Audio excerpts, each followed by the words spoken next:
അമ്മൂനെയും കൂട്ടി അലക്സ് പതിയെ താഴേക്കിറങ്ങി. സ്റ്റെപ്പ് ഇറങ്ങി താഴേക്ക് ചെന്ന് സോഫയിലേക്ക് ഇരുന്നുകൊണ്ട് അവൻ സോക്സ് കാലിലേക്ക് ഇടാൻ തുടങ്ങി. അപ്പോഴേക്ക് അവൾ അവന്റെ സ്റ്റെത്തും കോട്ട് കാറിലേക്ക് കൊണ്ടുവച്ചു. സോക്സും ഷൂസും ഇട്ട് കഴിഞ്ഞ് അവൻ പുറത്തേക്ക് വന്നപ്പോഴേക്കും അവൾ അവന്റെ അടുത്തേക്ക് ചെന്നു. സൂക്ഷിക്കണേ, ആര് വന്ന് വിളിച്ചാലും ജനലിലൂടെ നോക്കിയിട്ട് വാതില് തുറക്കാവോ കേട്ടോ. അവൻ അവളെ ചേർത്ത് പിടിച്ച് നെറ്റിയെ ചുണ്ടുകൾ ചേർത്ത് വെച്ചുകൊണ്ട് പറഞ്ഞു. അതിനവൾ തലകുലുക്കി സമ്മതിച്ചു. ആ പിന്നെ ഇടയ്ക്കിടെ എന്നതേലൊക്കെ എടുത്ത് കഴിച്ചുകൊണ്ടിരിക്കണം. വെള്ളം ഇഷ്ടം പോലെ കുടിക്കണം. മടി പിടിച്ചിരിക്കരുത് കേട്ടോ. അവൻ ചെറിയ ശാസനയോടെ വീണ്ടും പറഞ്ഞതും അവൾ ചിരിച്ചുകൊണ്ട് സമ്മതിച്ചു. എന്നാ ശരി, ഞാൻ ഇറങ്ങുവാ. ഫ്രീ ആവുമ്പോ വിളിക്കാം. അതും പറഞ്ഞു ഒന്നുകൂടി അവളുടെ കവളി ചുണ്ടുകൾ ചേർത്തുകൊണ്ട് അവൻ കാറിലേക്ക് കയറി. അവൾക്ക് നേരെ കൈവീശി കാണിച്ചുകൊണ്ട് അവൻ കാർ മുന്നോട്ടെടുത്തു. ഗേറ്റ് കടന്ന് അവന്റെ കാർ പോയി കഴിഞ്ഞതും അവൾ ഗേറ്റ് ലോക്ക് ചെയ്ത് അകത്തേക്ക് കയറി. അപ്പോഴൊക്കെ എന്തോ അസ്വസ്ഥത അവളെ വന്ന് മൂടുന്നുണ്ടായിരുന്നു. അരുതാത്തത് എന്തോ സംഭവിക്കാൻ പോകുന്നത് പോലെ. എല്ലാ വാതിലുകളും ലോക്ക് ചെയ്ത് അവൾ റൂമിലേക്ക് പോയി ബെഡിലേക്ക് കിടന്നു. ഓരോന്ന് ആലോചിച്ച് കിടന്നും അവളുടെ കണ്ണുകൾ പതിയെ അടയാൻ തുടങ്ങി. ഇതേ സമയം ഡ്രൈവിംഗിനിടയിൽ അലക്സും ചിന്തയിലായിരുന്നു. രാവിലെ മുതൽ വല്ലാത്ത അസ്വസ്ഥത, എന്തോ ആപത്ത് വരാൻ പോകുന്നത് പോലെ. അമ്മൂനെ ഒറ്റയ്ക്ക് പോകാൻ ഒട്ടും മനസ്സുണ്ടായിട്ടല്ല, വേറെ വഴിയില്ലായിരുന്നു. പെട്ടെന്നാണ് എമർജൻസി കേസ് വന്നത്. താൻ തന്നെ ചെല്ലണം കേട്ടപ്പോ അമ്മവും പറഞ്ഞു പോവാൻ. ഒരു ജീവനേക്കാൾ വലുതല്ല മറ്റൊന്നും. എങ്കിലും അവളെ ഒറ്റയ്ക്കാക്കാൻ മനസ്സ് അനുവദിച്ചതേയില്ല. ഈവനിങ് അവര് വരും എന്നതുകൊണ്ടാണ് ഇറങ്ങിയത്. അവളെ തനിച്ചാണെന്ന് ആലോചിക്കും തോറും വല്ലാത്തൊരു ഭയം വന്ന് മൂടുന്നു. ഒരു ദീർഘശ്വാസം എടുത്തുകൊണ്ട് അവൻ ഹോസ്പിറ്റൽ കോമ്പൗണ്ടിൽ കാറ് കയറ്റി. സെക്യൂരിറ്റിയെ കീ ഏൽപ്പിച്ചുകൊണ്ട് അവൻ ഹോസ്പിറ്റലിനകത്തേക്ക് നടന്നു. ക്യാബിന്റെ വാതിൽ തുറന്ന് അകത്തേക്ക് കയറിയപ്പോഴേക്കും നഴ്സ് വന്ന് പേഷ്യന്റ് ഫയൽ ഏൽപ്പിച്ചു. തിയേറ്റർ റെഡിയല്ലേ? ഫയലിലേക്ക് നോക്കിക്കൊണ്ട് അവൻ അവരോടായി ചോദിച്ചു. Yes doctor. Okay, then let's go. അവൻ അതും പറഞ്ഞുകൊണ്ട് പുറത്തേക്ക് നടന്നു. തിയേറ്ററിനകത്തേക്ക് കയറി ഗൗണും മാസ്കും ക്യാപ്പും ധരിച്ച് ഒരു നിമിഷം അവൻ കണ്ണടച്ച് പ്രാർത്ഥിച്ചു. അമ്മുവിന്റെ ചിരിക്കുന്ന മുഖം മുന്നിൽ തെളിഞ്ഞതും ഒരു പുഞ്ചിരിയോടെ അവൻ കണ്ണുകൾ തുറന്നു. ശേഷം ആത്മവിശ്വാസത്തോടെ അവൻ ഓപ്പറേഷൻ ടേബിളിന്റെ അടുത്തേക്ക് നടന്നു. എന്തോ താഴെ വീഴുന്ന സൗണ്ട് കേട്ടാണ് അമ്മു കണ്ണുകൾ തുറന്നത്. അവളൊരു ഞെട്ടലോടെ എഴുന്നേറ്റിരുന്നു. മൊബൈൽ എടുത്ത് ടൈം നോക്കി. 12:30. ഇച്ചായ ഇടയ്ക്ക് എന്തെങ്കിലും കഴിക്കണമെന്ന് പറഞ്ഞിട്ടാ പോയത്. കിടന്നതേ ഓർമ്മയുള്ളൂ, മയങ്ങിപ്പോയി. അവൾ പതിയെ എഴുന്നേറ്റു. താഴെ നിന്നും വീണ്ടും എന്തോ സൗണ്ട് കേട്ടതും അവൾ ഞെട്ടലോടെ പതിയെ താഴേക്ക് ഇറങ്ങി ചെന്നു. കിച്ചണിൽ ചെന്ന് നോക്കിയതും പാത്രങ്ങൾ താഴെ വീണ് കിടക്കുന്നു. ഇതിപ്പോ എങ്ങനെ താഴെ വീണു? അവൾ അതോ ആലോചിച്ചുകൊണ്ട് പാത്രങ്ങളെല്ലാം എടുത്തു വെച്ചു. പതിയെ തിരിഞ്ഞ് ഹോളിലേക്ക് നടന്നതും ആരോ മുഖത്തും വായിലുമായി തുണി കൊണ്ട് പൊത്തിപ്പിടിച്ചു. കണ്ണുകൾ അടഞ്ഞു കുഴഞ്ഞു വീഴുന്നതിന് മുമ്പേ അവളുടെ മുന്നിലേക്ക് നടന്നു വരുന്ന ആളിനെ മഞ്ഞ ഓർമ്മയിൽ അവൾ തിരിച്ചറിഞ്ഞു. അവൾ പതിയെ ആ പേര് മന്ത്രിച്ചു. നാൻസി. ഇതേ സമയം ഓപ്പറേഷൻ കഴിഞ്ഞ ക്ഷീണത്തിൽ അവൻ ക്യാബിനിൽ കണ്ണുകൾ അടച്ച് കസേരയിൽ ചാരിയിരിക്കുകയായിരുന്നു. ഓപ്പറേഷൻ സക്സസ് ആയിരുന്നു. എന്നാലും 24 അവേഴ്സ് കഴിഞ്ഞ് കൃത്യമായി പറയാൻ പറ്റും. അവനൊരു ദീർഘശ്വാസം എടുത്തുകൊണ്ട് എണീറ്റിരുന്നു. പെട്ടെന്നാണ് ഡോർ തുറന്ന വെപ്രാളത്തോടെ എബി അകത്തേക്ക് കയറി വന്നത്. ഡാ, നാൻസിയെ കാണുന്നില്ല. She's missing. വാട്ട്? ഫാദർജിയോടെ എബി പറഞ്ഞതും അലക്സ് ചാടി എഴുന്നേറ്റു. ഒരു നിമിഷം പകച്ചു നിന്ന ശേഷം അവൻ പെട്ടെന്ന് എബിയുടെ അടുത്തേക്ക് വന്നുകൊണ്ട് പറഞ്ഞു. ഡാ, എന്റെ അമ്മു, അവൾ വീട്ടിൽ ഒറ്റയ്ക്കാണ്. അവൻ അതും പറഞ്ഞുകൊണ്ട് പുറത്തേക്ക് ഓടി. പിന്നാലെ തന്നെ എബിയും ചെന്നു. ഡ്രൈവ് ചെയ്യുമ്പോഴൊക്കെ അവന്റെ മനസ്സ് അമ്മുവിന്റെ അടുത്തായിരുന്നു. രാവിലെ മുതൽ തനിക്ക് തോന്നിയ അസ്വസ്ഥത ഇതായിരുന്നു. അമ്മ പറഞ്ഞ പോലെ എന്തെങ്കിലും അരുതാത്തത് സംഭവിക്കാനാണ്. അവന്റെ ഹൃദയം ക്രമാതീതമായി ഇടിക്കാൻ തുടങ്ങി. അവൾ തന്റെ അമ്മൂനെ എന്തെങ്കിലും? അത് ഓർക്കും തോറും അവന്റെ കൈകൾ സ്റ്റിയറിംഗിൽ മുറുകി. അവന്റെ കാലുകൾ ആക്സിലേറ്ററിൽ അമർന്നു. ഇതേ സമയം എബി ഓർക്കുകയായിരുന്നു 5 മാസം മുമ്പുണ്ടായ സംഭവം. നാൻസി അവിടെ അഡ്മിറ്റ് ചെയ്തു എന്നറിഞ്ഞപ്പോ കാണാൻ പോയതായിരുന്നു. അതും നാത്തിപ്പപ്പ നിർബന്ധിച്ചത് കൊണ്ട്. അലക്സിനെ കണ്ട ഉടനെ അവൾ വയലന്റായി. അവൾ ഓടി വന്ന് അവന്റെ കഴുത്തി പിടിച്ചുകൊണ്ട് അമ്മൂനെ കൊല്ലുമെന്നും അവരെ ജീവിക്കാൻ സമ്മതിക്കില്ല എന്ന് പറഞ്ഞ് ആക്രോശിക്കുകയായിരുന്നു. സഹിയായിട്ട് അവൻ ഒന്ന് കൊടുത്തിട്ട് ഇറങ്ങിപ്പോയി. അപ്പോഴേക്കും അവൾ ബോധം മറിഞ്ഞു വീണിരുന്നു. പിന്നെ ഇടയ്ക്കിടെ അവൾ ഇങ്ങനെ വയലന്റ് ആകും. സൈക്കാട്രിസ്റ്റ് ഡോക്ടർ കിരൺ ശരിയാക്ക എന്ന് പറഞ്ഞതാണ്. പക്ഷേ അവനൊരു നെടുവീർപ്പോടെ ഇരുന്നതും അലക്സിന്റെ കാർ മാളിയേക്കൽ തറവാടിന്റെ മുറ്റത്തേക്ക് ഇരച്ചു കയറി. ഡോർ തുറന്നിറങ്ങിയ അലക്സ് ബെല്ലടിച്ചിട്ടും വാതിൽ തുറക്കാത്തത് കണ്ട് ഡോർ ഹാൻഡിൽ പിടിച്ചു തിരിച്ചതും അത് തുറന്നു വന്നു. ഒരു നിമിഷം ഒന്ന് പകച്ചു നിന്നിട്ട് അവൻ അകത്തേക്ക് ഓടി. അമ്മു! അവൻ അലറി വിളിച്ചുകൊണ്ട് അവിടെ ഒക്കെ നോക്കാൻ തുടങ്ങി. അലക്സും എബിയും കൂടെ ആ വീട് മുഴുവൻ അന്വേഷിച്ചിട്ടും അമ്മുവിനെ കണ്ടില്ല. ടെറസിലേക്കുള്ള വാതിൽ കുത്തി തുറന്നിരിക്കുന്നത് കണ്ട് അവൻ തളർന്ന് തറയിലേക്ക് ഇരുന്നു കൊണ്ട് അലറിക്കരഞ്ഞു. ഡാ, നീ ഇങ്ങനെ തളർന്നു പോകലേ. നീ ഇപ്പൊ തളർന്ന നമുക്ക് നമ്മുടെ അമ്മുവിനെ നഷ്ടമാകും. എബി പറഞ്ഞത് കേട്ടതും അലക്സ് നിറകണ്ണുകളോടെ അവനെ നോക്കി. വാ, നമുക്ക് അവളെ അന്വേഷിക്കണ്ടേ? അവൻ അതും പറഞ്ഞുകൊണ്ട് അലക്സിന്റെ കൈ പിടിച്ച് എഴുന്നേപ്പിച്ച് പുറത്തേക്ക് നടന്നു. അവർ പുറത്തേക്ക് ഇറങ്ങിയത് വേളാങ്കണ്ണിക്ക് പോയവർ തിരികെ വന്നിരുന്നു. കാറിൽ നിന്ന് ഇറങ്ങിയ മാത്യുച്ചാനും മിക്കിച്ചാനും അലക്സിന്റെ കോലം കണ്ട് ആകെ അന്താളിച്ചു. എന്നാടാ, എന്നാ പറ്റി? അവർ പെട്ടെന്ന് അലക്സിന്റെ അടുത്തേക്ക് വന്നുകൊണ്ട് വെപ്രാളത്തോട് ചോദിച്ചു. അതിനവർ ദയനീയമായി ഒന്ന് നോക്കിയതേയുള്ളൂ. അലക്സിന്റെ അവസ്ഥ കണ്ട് എബി കാര്യങ്ങൾ വിശദീകരിച്ചു. കർത്താവേ, എന്റെ കുഞ്ഞ്! വിവരം അറിഞ്ഞ് വല്യമ്മച്ചി പടിയിലേക്ക് ഇരുന്നു കൊണ്ട് കരഞ്ഞു. എൽസമ്മയും റോസിമയും അവരുടെ സമീപത്തായി ഇരുന്നു കൊണ്ട് അവരെ ആശ്വസിപ്പിച്ചു. ഇച്ഛയ, എന്റെ അമ്മു! ലീന അലക്സിന്റെ നെഞ്ചിലേക്ക് വീണുകൊണ്ട് പൊട്ടിക്കരഞ്ഞു. എല്ലാവരും പരസ്പരം ആശ്വസിപ്പിക്കാനാകാതെ തകർന്നു പോയി. അപ്പോഴാണ് അവരുടെ വീട്ടിലെ പുറംപണിക്ക് നിൽക്കുന്ന ദാമു ഓടിക്കിതച്ച് കയറി വന്നത്. അയാൾ വന്ന് പറഞ്ഞത് കേട്ടതും അവിടെ നിന്നവരുടെ എല്ലാം രക്തം തിളച്ചു. വിടരുതട മക്കളെ, പൊന്ന മോളെ! വല്യപ്പച്ച അതും പറഞ്ഞുകൊണ്ട് അകത്തേക്ക് കയറി ഫിത്തിയിൽ തൂക്കിയിരുന്ന ഹാൻഡിൽ റൈഫിൾ കൈയെത്തി എടുത്തുകൊണ്ട് പുറത്തേക്ക് നടന്നു. വരിഞ്ഞട! പുറത്തേക്ക് വന്ന വല്യപ്പച്ച എല്ലാവരെയും വിളിച്ചുകൊണ്ട് കാറിലേക്ക് കയറാൻ പോയതും വല്യമ്മച്ചി അവരെ തടഞ്ഞു. നിൽക്ക്! നിങ്ങൾ എവിടെ പോയി അന്വേഷിച്ചാലും തിരികെ വരുമ്പോൾ ഒരു പോറൽ പോലും പറ്റാതെ എന്റെ കൊച്ചും കൂടെ ഉണ്ടാവണം. അതിനാ മറ്റേ മോളെ കൊല്ലേണ്ടി വന്ന് അതിനും മടിക്കണ്ട. വല്യമ്മച്ചി അതും പറഞ്ഞുകൊണ്ട് അകത്തേക്ക് കയറിപ്പോയി. അകത്തേക്ക് പോയ വല്യമ്മച്ചി ഒന്ന് നോക്കിക്കൊണ്ട് അയാൾ കാറിലേക്ക് കയറി. അതിന് പിന്നാലെ മറ്റുള്ളവരും കാറിലേക്ക് കയറി. ഒരു ഇരമ്പലോടെ അത് ഗേറ്റ് കടന്ന് പുറത്തേക്ക് ഓടി. കണ്ണുകൾ തുറക്കുമ്പോൾ തലയ്ക്ക് വല്ലാത്ത ഭാരം അനുഭവപ്പെട്ടു. അവൾ ചുറ്റിനു നോക്കി. ഏതോ ഒരു പഴയ വീട്, ചുറ്റും മാറാലയും പൊടിയും. താൻ തറയിൽ കിടക്കുകയാണ്. അവൾ പതിയെ എഴുന്നേറ്റിരുന്നു. ഇത് ഏതാ സ്ഥലം? അവൾ ചുവരിലേക്ക് ചാരിയിരുന്നു കൊണ്ട് മനസ്സിൽ ചോദിച്ചു. പെട്ടെന്നാണ് ഡോർ തുറന്ന് ആരോ അകത്തേക്ക് കയറിയത്. ആഹാ, മാളിയൊക്കെ ആലക്സ് മാത്യുവിന്റെ ധർമ്മഭക്തി എഴുന്നേറ്റോ? ഒരു പരിഹാസത്തോടെ പറഞ്ഞു ചിരിച്ചുകൊണ്ട് തന്റെ അടുത്തേക്ക് വരുന്ന നാൻസി അവൾ പകപ്പോടെ നോക്കി. എന്താടി, എന്നെ നീ ഇവിടെ ഒട്ടും പ്രതീക്ഷിച്ചില്ല അല്ലേ? അതും പറഞ്ഞുകൊണ്ട് അവൾ അമ്മുവിന്റെ കാരണം താഞ്ഞടിച്ചു. ആ, നീ എന്താടി കരുതിയേ? ജീവിതകാലം മുഴുവൻ ഞാൻ ആ ഭ്രാന്താശുപത്രി കഴിയുമെന്നോ? നീ ഒറ്റ ഒരുത്തി കാണമാടി എനിക്കെന്റെ അലക്സിനെ നഷ്ടപ്പെട്ടത്. നീ വന്നില്ലായിരുന്നെങ്കിൽ ഇപ്പൊ നിന്റെ സ്ഥാനത്ത് അവന്റെ മിന്നിന് അവകാശമായി ഞാനുണ്ടായനെ. അന്നാ കല്യാണത്തലേന്ന് നിന്നോട് പോകാൻ പറഞ്ഞതല്ലേടി.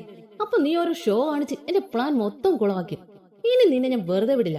എനിക്ക് കിട്ടാത്തൊന്നും ആർക്കും കിട്ടാൻ ഞാൻ സമ്മതിക്കില്ല. ഞാൻ ആഗ്രഹിച്ചത് മറ്റൊരാളെ സ്വന്തമാക്കുന്നത് ഞാൻ എങ്ങനെയാടി സഹിക്കുന്നത്? ഒരലർച്ചയോടെ ചരിഞ്ഞു വീഴാൻ പോയ അമ്മുവിന്റെ മുടിക്കുത്തിന് പിടിച്ചുകൊണ്ട് അവൾ അലറി. ആദ്യം എന്റെ അലക്സിനെ നീ സ്വന്തമാക്കി, അവനോടൊപ്പം അവന്റെ സ്വത്തുക്കളും. ഇപ്പതേ അവന്റെ വിത്തിനെ വയറ്റി ചുമന്ന് നിൽക്കുന്നു. ഇതൊക്കെ എനിക്ക് സഹിക്കാൻ കഴിയൂ? ഇല്ല, ഇല്ല. മുടിയിൽ പിടിച്ച് വലിച്ച് ഭ്രാന്തിയെ പോലെ അലറുന്ന നാൻസിയെ കണ്ട് അമ്മുവിന് വല്ലാത്ത ഭയം തോന്നി. ഇച്ഛയ, എവിടെയാ? എനിക്ക് പേടിയാകുന്നു, വേഗം വാ. അവൾ ഇരു കൈകൾ കൊണ്ടും വയറിൽ പൊതിഞ്ഞു പിടിച്ചുകൊണ്ട് മനസ്സിൽ പറഞ്ഞു. നീ ഇപ്പൊ ആലോചിക്കുന്നുണ്ടാകും ഞാൻ എങ്ങനെ ലോക്ക് ചെയ്ത നിന്റെ വീട്ടിൽ കയറിയെന്ന്. അവൾ ഒരു പരിഹാസച്ചിരിയോടെ പറഞ്ഞതും അമ്മു അത്ഭുതത്തോടെ അവളെ നോക്കി. അതിന് കാരണം ദേ ഇവനാ. അമ്മുവിന്റെ നോട്ടം കണ്ട് നാൻസി അതും പറഞ്ഞ് പുറത്തേക്ക് വിരൽ ചൂണ്ടിയതും ഒരു ചെറുപ്പക്കാരൻ അകത്തേക്ക് കയറി വന്നു. കണ്ണുകൾ ചുവന്ന് നെറ്റിയിൽ വെട്ടുകൊണ്ട പാടുമായി നിൽക്കുന്ന അവനെ കണ്ടപ്പോൾ തന്നെ അമ്മുവിന് ഭയം തോന്നി. ഇവനാണ് നിന്നെ എവിടെ എത്തിക്കാൻ എന്നെ സഹായിച്ചത്. ഏത് പൂട്ടും ഇവൻ തുറക്കും. ആരെ കൊല്ലാനും ഇവൻ ഒരു മടിയുമില്ല. അതും പറഞ്ഞുകൊണ്ട് അവൾ അവൻ കൊടുത്ത് എന്തോ ഒന്ന് കയ്യിലേക്ക് വാങ്ങി. അമ്മു സൂക്ഷിച്ചു നോക്കിയതും അവൾ അത് കയ്യിലെ മേലേക്ക് തട്ടി. എന്നിട്ട് ആ വെളുത്ത പൊടി അവൾ ആഞ്ഞു ശ്വസിച്ചു. ഡ്രഗ്സ്! അമ്മു പറയുന്നത് കേട്ടതും നാൻസി പുച്ഛത്തോടെ ചിറികൊട്ടി. ഇവനാണ് എന്റെ വിശ്വസ്തൻ. എനിക്ക് വേണ്ടി ഡ്രഗ്സ് എത്തിക്കുന്നത് ഇവനാണ്. ഇന്ന് ഇവനോട് നിന്നെ തൂക്കുന്ന കാര്യം പറഞ്ഞത് അവൻ അപ്പോഴും സമ്മതിച്ചു. പകരം ഞാൻ ഇവന് നൽകേണ്ടത് ഒരു രാത്രിയിലേക്ക് എന്റെ ഈ ശരീരം. അത് കേട്ടതും അമ്മ അത്ഭുതത്തോടെ അവളെ നോക്കി. നീ അത്ഭുതപ്പെടേണ്ട, ഇതൊക്കെ എനിക്ക് സർവ്വസാധാരണയാണ്. ഡ്രഗ് യൂസ് ചെയ്യുമ്പോൾ സെക്സും ഉണ്ടാകും. ബാംഗ്ലൂർ വെച്ച് ഞാൻ പലരുടെയും കൂടെ കിടന്നിട്ടുണ്ട്. ഛേ! അത് പറഞ്ഞതും അമ്മ വെറുപ്പോടെ മുഖം തിരിച്ചു. ഞാൻ മോഹിച്ചതൊക്കെ എന്റെ പപ്പ എനിക്ക് നേടിത്തന്നിട്ടുണ്ട്. ഒന്നൊഴിച്ച് അലക്സ്. അവൻ എന്നെ കാണുന്ന പോലും അറപ്പാണെന്ന്. ഒരു പട്ടിയെ പോലെ ഞാൻ പിന്നാലെ നടന്നിട്ടുണ്ട്. എന്നിട്ടും അവൻ എന്നെ ആട്ടി ഓടിച്ചു. എന്നിട്ട് ഞാൻ മോഹിച്ചെടുത്തേക്ക് നിന്നെ അവൻ കൊണ്ടുവന്നു. എനിക്ക് സഹിക്കാൻ കഴിയോ? ഇല്ല. ഇന്ന് അവസാനിപ്പിക്കും ഞാൻ എല്ലാം. ആദ്യം അവന്റെ കുഞ്ഞ്, അത് കഴിഞ്ഞ് അവന്റെ പ്രിയപ്പെട്ടവൻ. രണ്ടൊന്ന് ഇവിടെ തീരെ. അവൾ ഒരു അലർച്ചയോടെ പറഞ്ഞതും അമ്മ പേടിയോടെ വയറിൽ മുറുകെ പിടിച്ചു. അവന്റെ പ്രിയപ്പെട്ട ഭാര്യയുടെ വയറ്റിക്കിടന്ന് തന്നെ ചത്ത അവന്റെ കുഞ്ഞിന്റെയും ശരീരം കാണുമ്പോൾ അവൻ അലറിക്കരുന്ന് എനിക്ക് കാണണം. ഒരു പൊട്ടിച്ചിരിയോടെ തന്റെ സമയത്തേക്ക് നടന്നു വരുന്ന നാൻസിയെ കണ്ട് അമ്മ പിന്നിലേക്ക് നീങ്ങി. അമ്മുവിന്റെ അടുത്തേക്ക് ചെന്ന് അവളുടെ മുടിക്കുത്തി പിടിച്ച് ഉയർത്തിക്കൊണ്ട് സൈഡിലായി ഇരുന്ന മേശയുടെ കൂർത്ത അഗ്രഭാഗത്തേക്ക് വയറിടിക്കുന്ന രീതിയിൽ നാൻസി അമ്മുവിനെ പിടിച്ചു തള്ളി. ആ! ഒരു അലർച്ചയോടെ അവൾ സൈഡിലേക്ക് മറിഞ്ഞു. അമ്മ ഒരു നിലവിളിയോടെ ടേബിളിലേക്ക് ആഞ്ഞതും രണ്ട് ബലിഷ്ഠമായ കരങ്ങൾ ഒരു സുരക്ഷാ കവചം എന്ന പോലെ അവളുടെ വയറിനെ പൊതിഞ്ഞു പിടിച്ചു. ആ ചൂടും സ്പർശനവും ഏറ്റവും അവൾ അവനെ മുറുകെ ചുറ്റിപ്പിടിച്ചുകൊണ്ട് അലറിക്കരഞ്ഞു. അവളുടെ കൈകളിലെ മുറുക്കും ഉയർന്നു താഴ്ന്ന നെഞ്ചിലെ പിടപ്പിൽ നിന്ന് തന്നെ അവൾ എത്രത്തോളം പേടിച്ചിട്ടുണ്ടെന്ന് അലക്സിന് മനസ്സിലായിരുന്നു. അവൻ അവളെ ഒന്നുകൂടെ തന്റെ ശരീരത്തിലേക്ക് ചേർത്ത് പിടിച്ച് നെറുകെ തലോടെ ആശ്വസിപ്പിച്ചു. തന്റെ നെഞ്ചിൽ മുഖാമർത്തി ഏങ്ങിക്കരയുന്ന അമ്മുവിന്റെ കവളെ കൈവച്ച് പതിയെ തന്റെ നേർക്ക് മുഖമുയർത്തി നോക്കി അലക്സ്. അവളുടെ കവളെ തിണർത്ത് കിടക്കുന്ന പാടിലേക്ക് അവന്റെ കണ്ണുകൾ പോയതും അതിൽ അഗ്നി ജ്വലിച്ചു. അവൻ അവളുടെ കവളെ പതിയെ വിരലുകൾ ഓടിച്ചതും അവൾ വേദനയോടെ എരിവ് വലിച്ചുവിട്ടു. അവളുടെ വേദന അവന്റെ കണ്ണുകളെ ഈറനാക്കി. അവളുടെ മുഖത്തേക്ക് തന്നെ നോക്കി നിന്ന അവന്റെ കണ്ണുകൾ പതിയെ അവളുടെ പിന്നിലായി നിന്ന നാൻസിയുടെ മുഖത്ത് തറച്ചു. അവളെ ചുട്ടുകരിക്കാനുള്ള പാകത്തിന് അവന്റെ കണ്ണുകളിൽ തീയാളി. അമ്മുവിനെ പിന്നിലേക്ക് മാറ്റി നിർത്തിക്കൊണ്ട് അവൻ മുന്നോട്ട് നടന്നു ചെന്ന് നാൻസിയുടെ ഇരു കരണത്തും മാറി മാറി ഒന്ന് അടിച്ചു. എന്നിട്ടും ദേഷ്യം മാറാതെ അവളുടെ കഴുത്തിൽ കുത്തിപ്പിടിച്ചുകൊണ്ട് ചുവരോട് ചേർത്തു. അവളുടെ കണ്ണുകൾ തുറിച്ചു വന്നു. അവൾ ശ്വാസം കിട്ടാതെ കിടന്ന് പിടച്ചു. അവന്റെ ആ ഭാവമാറ്റത്തെ അമ്മു പോലും പകച്ചുപോയി. അവൾ പേടിയോടെ പിന്നിലേക്ക് മാറി നിന്നു. അപ്പോഴേക്കും നാൻസിയുടെ കൂടെയുള്ളവൻ ഒരു വലിയ തടിക്കഷ്ണം എടുത്തുകൊണ്ട് വന്ന് അലക്സിന്റെ പുറത്തായി അടിച്ചു. ഇച്ചയ! അലക്സിന് അടി കൊണ്ടത് അമ്മു നിലവിളിച്ചുകൊണ്ട് അവന്റെ അടുത്തേക്ക് ഓടി. അപ്പോഴേക്കും അവനെ എബി കൈകാര്യം ചെയ്യാൻ തുടങ്ങി. ഇതിനിടെ അയാളുടെ 4-5 കൂട്ടാളികൾ അകത്തേക്ക് ഓടിക്കയറി വന്നു. രണ്ടപ്പന്മാരും പിള്ളേരും കൂടി അവന്മാരുടെ മേൽ ഒരു വെടിക്കെട്ട് തന്നെ നടത്തി. ഇതേ സമയത്താണ് അലക്സിന്റെ അടുത്ത് നിന്നും രക്ഷപ്പെട്ട നാൻസി ഒരു സൈഡിലായി നിൽക്കുന്ന അമ്മുവിനെ കാണുന്നത്. അവളുടെ കണ്ണുകൾ ക്രൂരതയോടെ തിളങ്ങി.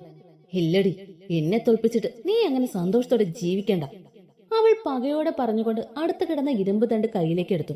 എന്നിട്ട് ആരും ശ്രദ്ധിക്കുന്നില്ല എന്ന് മനസ്സിലാക്കി അമ്മുവിന്റെ അടുത്തേക്ക് ഓടിയെടുത്തു. ആ! ഒരലർച്ചയോടെ അമ്മു നിലത്തേക്കിരുന്നു. അമ്മു മോളെ! അലക്സും അപ്പന്മാരും ഓടി വന്നത് നിലത്ത് കിടന്ന് പിടയുന്ന നാൻസിയെയും നിലത്ത് മുട്ടുകുത്തിയിരുന്ന് മുഖം പൊത്തി കരയുന്ന അമ്മുവിനെയാണ് കണ്ടത്. നാൻസിയുടെ കയ്യിലിരുന്ന ഇരുമ്പ് തണ്ട് അവളുടെ വയറിൽ തുളഞ്ഞു കയറിയിരിക്കുന്നു. അമ്മുവിനെ കുത്താനായി വന്ന നാൻസി ഓടി വന്നപ്പോൾ മുൻപിൽ കിടന്ന പ്ലാസ്റ്റിക് ഡപ്പയിൽ തട്ടി മറിഞ്ഞു വീണു. വീഴ്ചയിൽ കമ്പി അവളുടെ വയറ്റിലെ തുളഞ്ഞു കയറിയതാണ്. അലക്സ് പെട്ടെന്ന് അമ്മുവിനെ പിടിച്ചെണിപ്പിച്ച് ചേർത്ത് പിടിച്ചു. അവൾ കരഞ്ഞുകൊണ്ട് അവനെ ചുറ്റിപ്പിടിച്ചു. പോട്ടടാ, ഒന്നുമില്ല, ഞാനില്ലേ, കരയില്ലേ, അവൻ അവളെ ആശ്വസിപ്പിച്ചുകൊണ്ടിരുന്നു. അപ്പോഴേക്ക് എബി വിളിച്ചതനുസരിച്ച് പോലീസ് അവിടെ വന്നു. അവർ ഗുണ്ടകളെ തൂക്കിയെടുത്തുകൊണ്ടുപോയി. അതോടൊപ്പം നാൻസിയെ ഹോസ്പിറ്റലിലേക്കും കൊണ്ടുപോയി. അല്ല വല്യപ്പച്ച എന്നാത്തിനെ ഈ തോക്കെടുത്തേ? ആ പെണ്ണ് കമ്പിയും കൊണ്ട് വന്നപ്പോഴേക്കും ഇത് വെച്ച് വെടിവെച്ചൂടായിരുന്നു. പുറത്തേക്ക് ഇറങ്ങിയതും എബി വല്യപ്പച്ചന്റെ അടുത്തേക്ക് ചെന്ന് തോക്കി പിടിച്ചുകൊണ്ട് ചോദിച്ചു. പിന്നെ ഉണ്ടയില്ലാത്ത തോക്ക് വെച്ചല്ലേ വെടിവെക്കുന്നു, അത് പോ ചേർക്കാം. അതും പറഞ്ഞുകൊണ്ട് പുള്ളിക്കാരൻ കാറിനകത്തേക്ക് കയറി. പിറകെ തന്നെ ചിരിച്ചുകൊണ്ട് മറ്റുള്ളവരും കയറി. അപ്പോഴും എബി വായും തുറന്ന് അവിടെ നിൽക്കുന്നതേ ഉണ്ടായിരുന്നുള്ളൂ. അവിടെ വായും പൊളിച്ച് നോക്കിയേക്കാതെ എങ്ങോട്ട് വന്ന് കയറണ ചേർക്കാം. എബിയുടെ നിൽപ്പ് കണ്ട് വല്യപ്പച്ചൻ കാറിലിരുന്ന് വിളിച്ചു പറഞ്ഞു. എന്നാലും എന്റെ വല്യപ്പച്ച ആ തോക്ക് എടുത്തുകൊണ്ടുള്ള വരവ് കണ്ടപ്പോ ഞാൻ കരുതി ഇന്നും ആ പുട്ടിപ്പിശാചന്റെ നെറ്റി തുള വീഴുമെന്ന്. എന്നാലും ഉണ്ടയില്ലാത്ത തോക്കും കൊണ്ട് വരാൻ വല്യപ്പച്ചന് എങ്ങനെ തോന്നി? വണ്ടിയിലേക്ക് കയറിക്കൊണ്ട് എബി ചോദിച്ചത് വല്യപ്പച്ച ഉറക്കെ ചിരിച്ചു. എടാ മോനെ, എന്റെ വല്യപ്പച്ചൻ പണ്ട് വേട്ടയ്ക്ക് പോകുമ്പോ കൊണ്ടുപോകുന്ന തോക്കാണിത്. അത് പിന്നെ അപ്പച്ചന്റേതായി, പിന്നെ എന്റേതായി. ഇപ്പൊ പിന്നെ കാടും മലയൊന്നും ഇല്ലല്ലോ, അതുകൊണ്ട് വേട്ടയുമില്ല, ഇതിലുണ്ടയും ഇല്ല. വല്യപ്പച്ച ഒരു ചിരിയോടെ പറഞ്ഞത് എല്ലാവരുടെ ചുണ്ടിലും ഒരു പുഞ്ചിരി വിടർന്നു. അലക്സ് അമ്മുവിനെ അവന്റെ നെഞ്ചിലേക്ക് ചേർത്ത് പിടിച്ചിരുന്നു. ഒന്നും കഴിക്കാത്തതുകൊണ്ട് തന്നെ അവൾക്ക് നല്ല ക്ഷീണം ഉണ്ടായിരുന്നു. അവൾ അവന്റെ നെഞ്ചിലെ ചൂടിൽ പറ്റിച്ചേർന്ന് കിടന്നു. മിക്കയപ്പോ കാറ് മുറ്റത്തേക്ക് കയറ്റിയതും അവരെ പ്രതീക്ഷിച്ചെന്ന പോലെ വല്യമ്മച്ചിയും അമ്മമാരും ലീനക്കൊച്ചും ഒക്കെ സിറ്റൗട്ടിൽ ഇരിക്കുന്നുണ്ടായിരുന്നു. കാറിൽ നിന്നും അലക്സിന്റെ കൈ പിടിച്ച് അമ്മ പുറത്തേക്ക് ഇറങ്ങിയതും ലീന ഓടി വന്ന് അവളെ ഇറുകെ കെട്ടിപ്പിടിച്ചു. രണ്ടുപേരും പരസ്പരം കെട്ടിപ്പിടിച്ചുകൊണ്ട് കരഞ്ഞു. ഞാൻ പേടിച്ചു പോയടി, നിന്നെ കാണാനില്ലാന്ന് പറഞ്ഞപ്പോ എന്റെ ജീവൻ പോയി, അവൾ അമ്മുവിനെ ചുറ്റിപ്പിടിച്ചുകൊണ്ട് പറഞ്ഞു. എനിക്കൊന്നുമില്ലടാ, നിന്റെ ഇച്ഛായുള്ളപ്പോ എനിക്കൊന്നും പറ്റില്ല, അവൾ ആത്മവിശ്വാസത്തോടെ പറയുന്നത് കേട്ട് എല്ലാവരുടെ ചുണ്ടിലും പുഞ്ചിരി തെളിഞ്ഞു. നീ കൊച്ചിനെ കൊണ്ട് അകത്തേക്ക് കയറില്ലേനെ, അതിന് നല്ല ക്ഷീണമുണ്ട്. മോള് പോയി കുളിച്ചു വന്ന് വല്ലതും കഴിക്കും, നല്ല ക്ഷീണമുണ്ട്, രാവിലെ എങ്ങാണ്ട് വല്ലതും കഴിച്ചതല്ലയോ? വല്യമ്മച്ചി ലീനയോട് പറഞ്ഞിട്ട് അമ്മുവിന് നേരെ തിരിഞ്ഞു നിന്നുകൊണ്ട് പറഞ്ഞു. അതിന് അമ്മ ഒന്ന് ചിരിച്ചതേയുള്ളൂ. അപ്പോഴേക്ക് എല്ലാവരും കൂടി അവളെ അകത്തേക്ക് കൊണ്ടുപോയി. പിന്നെ വിഷമം പറച്ചിലും കരച്ചിലും പിഴിച്ചിലും എല്ലാം കഴിഞ്ഞ് ഇതിനിടയിൽ അമ്മ കുളിച്ച് ഫ്രഷായി ആഹാരം കഴിച്ചു റൂമിലേക്ക് പോയി. രാത്രി അലക്സ് റൂമിലേക്ക് ചെന്നതും അമ്മ ഉറങ്ങുകയായിരുന്നു. അവൻ ഫ്രഷായി വന്ന് അവളുടെ അടുത്തേക്ക് വന്ന് കിടന്നതും അവൾ അവന്റെ നെഞ്ചിലേക്ക് കയറി കിടന്നു. ഉറങ്ങിയില്ലേടാ? അവൻ അവളുടെ നെറുകയെ തലോടിക്കൊണ്ട് ചോദിച്ചു. ഇല്ല. പേടിച്ചു പോയോ? അവൾ മറുപടി പറഞ്ഞതും അവൻ അവളോട് വീണ്ടും ചോദിച്ചു. അതിന് അവൾ തലയുയർത്തി അവനെ ഒന്ന് നോക്കി. വല്ലാതെ പേടിച്ചു പോയി ചായ, എന്നെ ഓർത്തല്ല, നമ്മുടെ വാവയെ ഓർത്ത്. വാവയ്ക്ക് എന്തെങ്കിലും പറ്റുമോന്നായിരുന്നു എനിക്ക് പേടി. നമ്മുടെ വാവയെ അവൾ കൊല്ലുമെന്ന് പറഞ്ഞപ്പോ എനിക്കറിയില്ല ചായ, ഞാൻ പേടിച്ചു പോയി. അതും പറഞ്ഞുകൊണ്ട് അവൾ പൊട്ടിക്കരഞ്ഞു. ഇല്ലടാ, ഒന്നുമില്ല, ഞാൻ വന്നില്ലേ, അങ്ങനെ എന്റെ പെണ്ണിനെയും കുഞ്ഞിനെ ഞാൻ മരണത്തിലേക്ക് വിടൂ. അത് പറയുമ്പോൾ അവന്റെ കണ്ണുകളും നിറഞ്ഞിരുന്നു. ഒരു നിമിഷം ഒന്ന് വൈകിയിരുന്നെങ്കിൽ, അവൻ മനസ്സിൽ പറഞ്ഞുകൊണ്ട് ഇന്നത്തെ സംഭവം ആലോചിച്ചു. അമ്മുവിനെ കാണാതെ എന്ത് ചെയ്യുമെന്നറിയാതെ പകച്ചു നിന്നപ്പോഴാണ് നാൻസിയും വേറെ ഒരുത്തനും കൂടി പള്ളിയുടെ പിറകിലുള്ള പഴയ കെട്ടിടത്തിലേക്ക് അമ്മുവിനെ എടുത്തു പോകുന്നത് കണ്ടെന്ന് ദാമുവേട്ടായി വന്ന് പറയുന്നത്. പെട്ടെന്ന് തന്നെ എല്ലാവരും കൂടി അങ്ങോട്ട് തിരിച്ചു. അവിടെ എത്തുന്നത് വരെ അവൾക്കൊന്നും പറ്റില്ലേ എന്ന പ്രാർത്ഥനയിലായിരുന്നു. ചെന്ന് കണ്ടപ്പോഴുള്ള അവസ്ഥ, എന്റെ പെണ്ണിനെ അവളെ കൊന്നു തള്ളാനാ തോന്നിയത്. വൃത്തികെട്ട ജന്മം. അവൻ മനസ്സിൽ ആലോചിച്ചുകൊണ്ട് പറഞ്ഞു. ഇച്ചായ, എന്താ ആലോചിക്കുന്നേ? അവൻ ഒന്നും മിണ്ടാതെ ഇരിക്കുന്നത് കണ്ട് അമ്മു ചോദിച്ചു. ഒന്നുമില്ലടാ, മോൾ ഉറങ്ങിക്കോ, എന്റെ കുഞ്ഞിന് നല്ല ക്ഷീണമുണ്ട്. അവൻ അതും പറഞ്ഞുകൊണ്ട് അവളുടെ നെറ്റിയിൽ അമർത്തി മുത്തി. ഒരു ചിരിയോടെ അവളും അവനെ മുറുകെ പുണർന്നുകൊണ്ട് കണ്ണുകൾ അടച്ചു. അല്പസമയത്തിന് ശേഷം രണ്ടുപേരും ഉറക്കത്തിലേക്ക് വഴുതി വീണു. അപ്പോഴും അവന്റെ വലത് കൈ അവളുടെ ഉദരത്തെ പൊതിഞ്ഞു പിടിച്ചിട്ടുണ്ടായിരുന്നു.